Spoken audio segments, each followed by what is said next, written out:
मौजा कोळशी खुर्द येथील 80 वर्षीय नानाजी तुकाराम बोर्डे आणि बापूराव तुकाराम बोर्डे हे आपल्या शेतजमिनीवरील कथित अतिक्रमणाच्या प्रश्नावरून कोरपणा तहसील कार्यालयासमोर आमरण उपोषणाला बसले आहेत।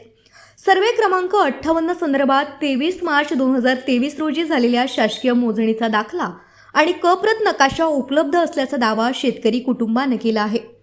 या कागदपत्रांमध्ये शेजारील शेतकऱ्याकडून अतिक्रमण झाल्याचं स्पष्ट होत असल्याचं सांगत तरीही प्रशासनाकडून ठोस कारवाई होत नसल्याचा आरोप उपोषणकर्त्यांनी केला आहे।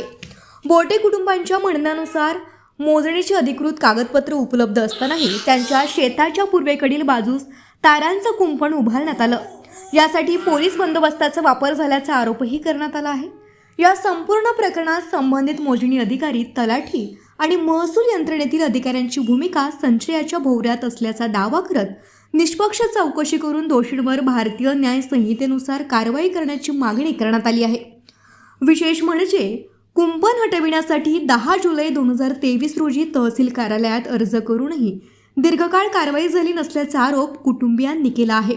दरम्यान बिगर सातबारा शेतकरी संघटनेचे प्रणेते भाई जगदीश कुमार इंगळे यांच्या नेतृत्वाखाली हे आमरण उपोषण सुरू असून दोषी अधिकारी आणि कथित अतिक्रमण करणाऱ्यांवर गुन्हे दाखल करण्याची मागणी करण्यात आली आहे।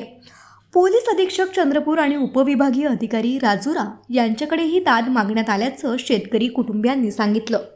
महसूल प्रशासन व भूमी अभिलेख विभागानं प्रत्यक्ष स्थळ पाहणी करून वस्तुस्थितीदर्शक अहवाल द्यावा, बेकायदेशीर कुंपणाबाबत निर्णय घ्यावा आणि दोषींवर कारवाई करावी, अन्यथा मागण्या मान्य होईपर्यंत आमरण उपोषण मागे घेतले जाणार नाही, असा स्पष्ट इशारा शेतकरी पुत्र मंगेश बाबूराव बोर्डे आणि रामदास माधव बोर्डे यांनी पत्रकार परिषदेत दिला आहे।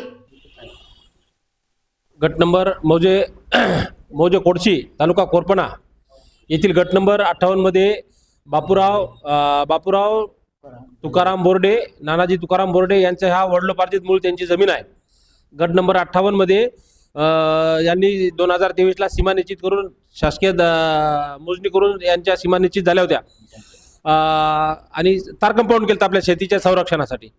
परंतु शेजारील शेतकरी यांनी भूमी अभिलेख कार्यालयाची संगनमत करून यांना कोणत्याच पद्धतीच्या पूर्वसूचना न देता तिथे अचानक पोलीस यंत्रणा, महसूल यंत्रणा, स्थानिक महसूल प्रशासन म्हणजे तलाठी मंडळाधिकारी घेऊन डायरेक्ट कुठली पद्धतीचा विचार न करता त्यांनी ती जी सीमा निश्चित केली होती तो दगड उपटून त्यांच्या शेतात टाकून डायरेक्ट 12 फूट जमिनीवर त्यांनी कब्जा केलेला आहे आणि त्याच्यावर कंपाऊंड केलं। हा वाद चालू असताना कंपाऊंड तोडल्याच्या तक्रारी आम्ही तहसीलदाराकडे गेल्या, परंतु तहसील प्रशासनानं कोणती कारवाई त्याच्यावर केलेली नाही। संघटनात्मक पातळीवरती भूमिका अशी राहणार आहे की मौजे कोळशी येथील दोन्ही शेतकरी म्हणजे बोर्डे कुटुंब आणि ठोके कम्प्युटर मालेकर या शेतकऱ्यांचा वाद होऊ नये म्हणून भूमी अभिलेख कार्यालयाने तातडीने आपापल्या जमिनी त्यांना त्याची सीमा हद्द निश्चित करून देण्यात यावी। जर तसं झालं नाही तर या शेतकऱ्यांमध्ये मोठा संघर्ष होण्याची शक्यता नाकारता येत नाही।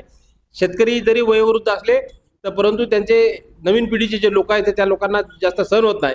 जमिनीच्या वादातून जर एखाद्याच्या जीवितवास हानी झाली तर महसूल प्रशासन आणि भूमी अभिलेख कार्यालय जबाबदार राहील।